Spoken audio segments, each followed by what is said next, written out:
welcome to Grow TV. I'm Stacy. And I'm Steve. Where would you go if you could travel through time? I have some ideas. First, I'd go back and ride on the back of a velociraptor. Steve, I don't... Then I would go into the future where there are droids and drones and robots everywhere. So many robots. No. I like your ideas, though I don't think a velociraptor would let you ride it like a horse.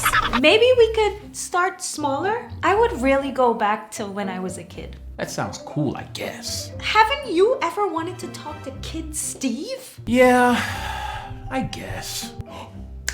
Oh, I would tell my little kid self that those naps that he hated, yeah, you're gonna think those are the best someday. Oh, and I would tell him to cherish those cafeteria pizzas. Adult life doesn't come with automatic pizza Fridays. That's my pizza! What would you say to Kid Stacy? A lot of things. Well, let's do it. Let's pretend I'm Kid You. What? Yeah, like I'll be Kid Stacy, and you can say whatever you want to say. Okay, you should really start stretching now because when you get older, everything's just gonna hurt. Full potential in just under 10 days. That's really what you want to tell to your kid self? I don't know. I just remember how hard it was to be a kid. I felt like I was making so many mistakes, and I knew my mom and dad loved me, but I just wasn't sure. I would tell Kid Stacy a story. You mean me?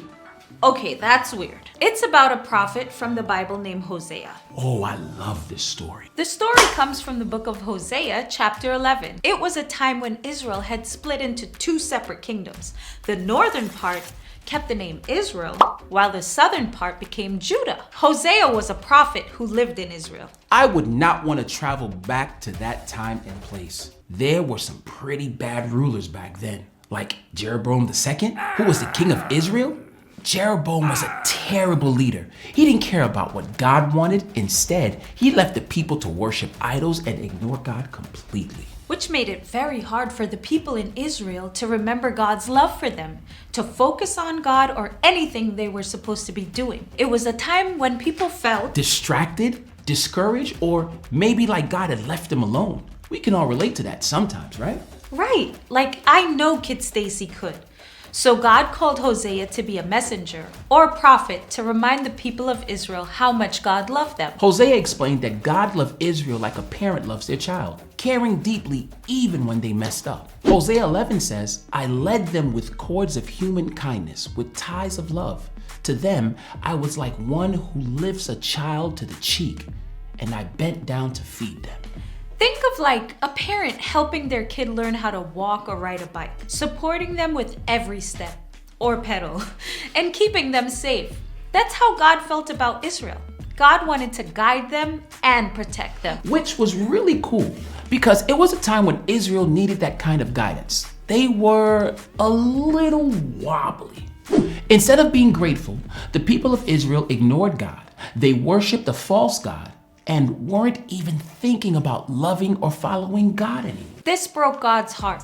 The Israelites had turned their backs on God, and God was frustrated because people were making choices that were hurting themselves and others, and God knew they were heading for trouble. But even in God's frustrations, God's heart softened with compassion. Hosea 11, 8-9 says, my heart is changed within me. All my compassion is aroused. I will not carry out my fierce anger, nor will I devastate Ephraim again. For I am God and not a man, the Holy One among you. I will not come against their cities. They messed up, big time, but God wouldn't let them go. God's love was too strong. It was before, it was then, and it would always be. Despite everything, God couldn't abandon them, even when they forgot what God had did in the past and ignored God completely. God showed love by forgiving them and promising never to leave them no matter what. That was Hosea's message from God for the Israelites. But here's the thing. Just like God loved them back then, God loves you now and will forever. I know things might feel really hard now, but God's love is there for you through every mistake and every challenge. That will never change because God's love is timeless. So that's what you would say to Kid Stacy? Yep. Wow, I think that's just what she needed to hear. Kid Steve too. That's way more important than the nap or the pizza thing. Yeah, maybe just a little. Things get hard sometimes. And we don't always make the best decisions on our first try, especially when you're younger. It's good to know that God will always forgive us and always love us, now and in the future, no matter what. So what do you think, Steve?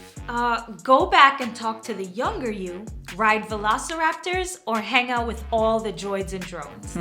Hey, I think I could ride a velociraptor to talk to kids, Steve. That would definitely get his attention. It's been awesome thinking about traveling through time with you and pretending to talk to our younger selves with you. It's always been cool remembering that God's love for us will never change, past, present, or future. It's always good to learn and grow together. See you next time. Bye.